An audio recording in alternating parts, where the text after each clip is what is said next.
Hey everyone, welcome back to my channel. Well, I went from working on the sprayer to playing with my homemade toys. I saw it pop up on my Facebook memories that I built these 3 years ago today.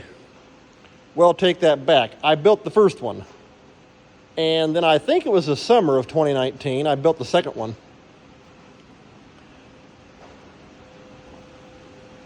So here, I'll let you take a listen.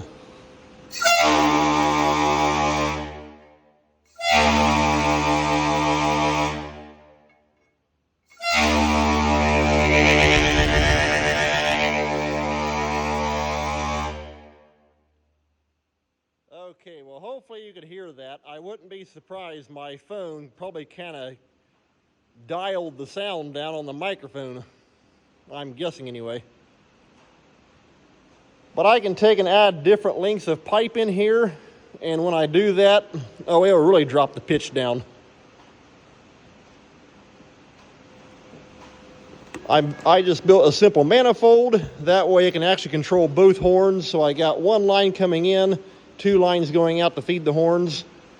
Right now I'm actually running it off of our big air compressor up top there. I have our tandem axle grain truck plumbed up to be able to take and hook these up to it. That's kind of neat to do. I've not done it for a while though. But yeah, I built these out of all PVC. The power chamber back here is polycarbonate. And yeah, everything else is PVC.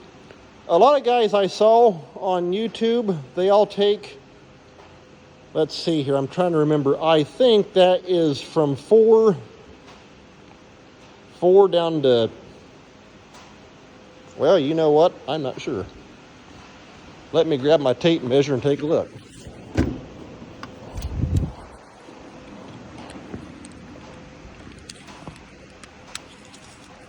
But I actually did this project back in the spring of 2019 because we had a wet spring and I had everything ready to go for planting, and we couldn't go because we were waiting for the ground to dry up.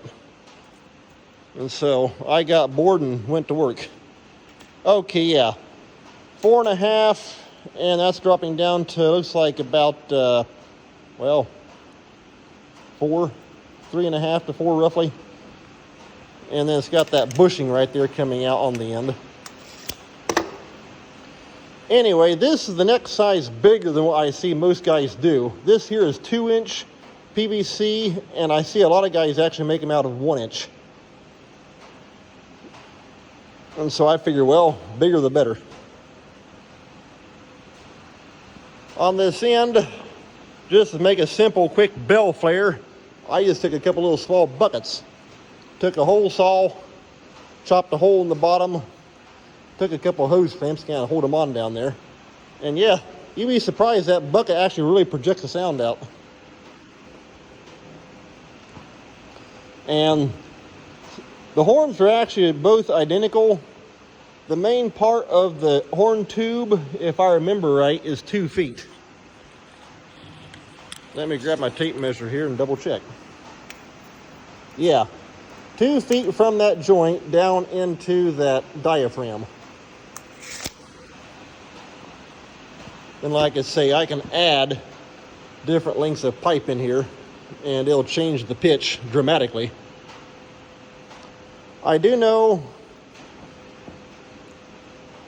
well, if I take one horn for example, because I can take this here off, and let's see here, I'm trying to remember. Yeah, I can disconnect this right here. This here's the feed coming in. I can disconnect that from this manifold and hook it directly to the quick connect on each individual horn if I just want one. And I know I've done that before and added, oh, let's say 6 inches.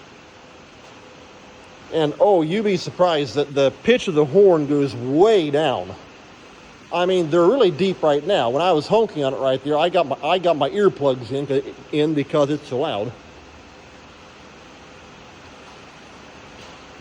But yeah, like I say, that was just one of my projects. My dad told me I had too much time on my hands. So, anyway. But yeah, that was just one of my projects that I did.